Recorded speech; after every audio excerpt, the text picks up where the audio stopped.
Vaikom town rotary ക്ലബിന്റെ 22ാം charter ദിനാഘോഷം rotary revenue district director Jithu Sebastian ഉദ്ഘാടനം ചെയ്തു. ക്ലബ് പ്രസിഡന്റ് ജോയ് മാത്യുവിന്റെ അധ്യക്ഷതയിൽ നടന്ന ചടങ്ങിൽ ചാർട്ടർ അംഗങ്ങളെയും മുൻ പ്രസിഡന്റുമാരെയും ആദരിച്ചു. വൈക്കം ടൗൺ റോട്ടറി ക്ലബിന്റെ 22ാമത് ചാർട്ടർ ദിനം ക്ലബ്ബ് ഹാളിൽ revenue district director Jithu Sebastian ഉദ്ഘാടനം ചെയ്തു. നമ്മുടെ ഡിസ്ട്രിക്റ്റിന്റെ ഹൗസിംഗ് പ്രോജക്റ്റ് ആണ്. അതിന്റെ മാതൃകയിൽ 2 പ്രോജക്റ്റുകൾ ഈ വർഷം പ്ലാൻ ചെയ്യുന്നുണ്ട്.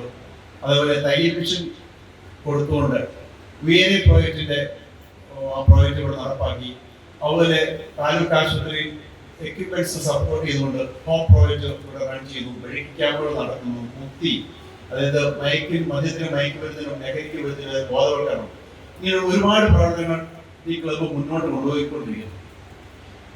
നമ്മുടെ ഈ സമൂഹത്തിൽ ചെയ്യുന്ന ഓരോ നല്ല കാര്യവും ദൈവത്തിന്റെ കണക്ക് പുസ്തകത്തിൽ എഴുതി ചേർക്കുമെന്നാണ് ഞാൻ വിശ്വസിക്കുന്നത്. രോഗദുരിതമനുഭവിക്കുന്നവർക്കും നിർധനർക്കും കൈത്താങ്ങാകാൻ ജീവകാരുണ്യ പ്രവർത്തനങ്ങൾ നടത്തുന്ന വൈക്കം ടൗൺ റോട്ടറി ക്ലബ്ബ് മാതൃകാപരമായ പ്രവർത്തനമാണ് നടത്തുന്നതെന്ന് ജിത്തു സെബാസ്റ്റ്യൻ ഉദ്ഘാടന പ്രസംഗത്തിൽ പറഞ്ഞു. ക്ലബ്ബ് പ്രസിഡന്റ് ജോയി മാത്യുവിന്റെ അധ്യക്ഷതയിൽ നടന്ന ചടങ്ങിൽ വെച്ച് ചാർട്ടർ അംഗങ്ങളെയും മുൻ പ്രസിഡന്റുമാരെയും ആദരിച്ചു. Vincent Kalathara, D Narayanan Nair, NK Sebastian, KS Vinod, doctor G Manoj, Bhagyalakshmi തുടങ്ങിയവർ സംസാരിച്ചു. തുടർന്ന് വിവിധ കലാപരിപാടികൾ നടന്നു. News bureau, Vaikom. റിങ്ങുകൾ 1 ഗ്രാമിൽ തുടങ്ങുന്ന മാലകൾ, നെക്ലസുകൾ 9,000 രൂപ മുതൽ ഡയമണ്ട് നെക്ലസുകൾ 1 ലക്ഷം മുതൽ ആരംഭിക്കുന്ന വെഡിംഗ് സെറ്റുകൾ, കൂടാതെ നിങ്ങളുടെ പഴയ സ്വർണത്തിന് ഏറ്റവും ഉയർന്ന മൂല്യവും മഹാരാജ ഗോൾഡ് ആൻഡ് ഡയമണ്ട്സ്